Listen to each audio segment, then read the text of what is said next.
ఓం శాంతి. తపస్సు అనగా మీ జతలోనే కూర్చుంటాను, మీతోనే మాట్లాడతాను. మేము కరాచీకి వచ్చినప్పుడు బాప్దాదా మా జతలోనే ఉండేవారు. మేము బాబాను గుర్తించిన కొద్దీ వారి జతలో తపస్సు చేయసాగాము. మీ జతలోనే కూర్చుంటాను, మీతోనే మాట్లాడతాను. ఇది సాకారంలో ప్రాక్టికల్గా ఉండేది. ఉదయం నుండి రాత్రి వరకు మేము బాప్దాదా జతలోనే ఉండేవారము. మా దృష్టిలో సదా బాబా ఇమిడి ఉండేవారు. కూరగాయలు తరిగేటప్పుడు కూడా బాబా మా జతలోనే ఉండేవారు.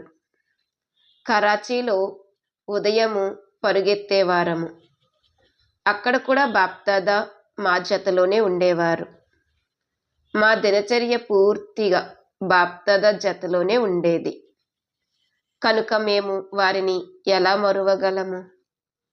బాబా మా కనులలో ఇమిడిపోయారు. ఆ సమయము ఇముడ్చుకునే విషయానికి చెందినది.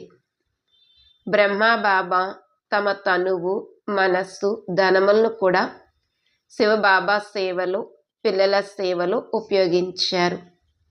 ఇది ప్రేమే కదా. శివబాబాకు ప్రేమతో సమర్పణమైపోయారు. సాకార బాబా ఏదైతే సేవ చేశారో అది ఈ రోజుకు కూడా మమ్మల్ని ఆకర్షిస్తుంది. వారు భికారీగా అయ్యారు. తమ వద్ద ఏమీ ఉంచుకోలేదు. సర్వస్వాన్ని బాబాకు ఇచ్చేశారు. స్వయం ఖాళీ చేతులతో ఉండినారు. సర్వస్వాన్ని భగవంతునికి అర్పణ చేసేశారు. ప్రపంచంలో మేము ఇటువంటి వారిని ఎవరినీ చూడలేదు. మనుషులు తమ కోసం ఏదో కొంత ఉంచుకుంటారు. జబ్బు చేసినప్పుడు కానీ, పేదరికము వచ్చినా, ఎప్పుడో ఒకప్పుడు ఆపత్కాలం వచ్చినా ఎంతో కొంత బ్యాంకులో తమ కోసం ఉండాలని అనుకుంటారు. బాబా తన మొత్తం ఆస్తిని, ధనమును, సంపదను, ఇంటిని, పరివారాన్ని, సర్వస్వాన్ని శివబాబాకు అర్పణ చేసేస్తారు. బికారిగా అవ్వకుంటే రాకుమారునిగా అవ్వలేరు. బాబా మురళియే బికారి నుండి రాకుమారుడు అనే విషయంపైనే నడిచేది. నాది నాది అను మోహమంతా సమాప్తమైపోయింది. నాదంటూ ఏమీ లేదు. నేను బాబా వారిని, బాబా నావారు, అంతే. ఇంకెవ్వరూ లేరు. మా ఆధారం కూడా వారే. మాకు ఇంకేమీ కనిపించేదే కాదు. ప్రపంచమంతటినీ మర్చిపోయాము.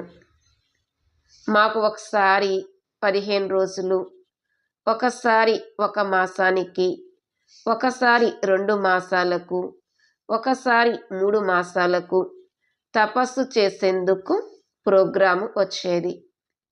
సందేశ పుత్రికలు వతనం నుండి ప్రోగ్రాము తీసుకువచ్చేవారు.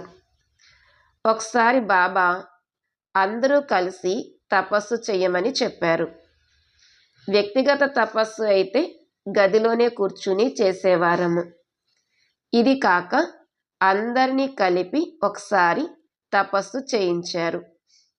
మౌనంగా కూడా ఉండమన్నారు. అందరి పనులు మానిపించి మౌనాన్ని ధారణ చేయించారు. చాలామంది సోదరి సోదరులము ఉండినాము. దాదీలందరికీ వారి వారి డిపార్ట్మెంట్లు ఉండేవి. బాబా అన్నారు, ఏమీ పర్వాలేదు.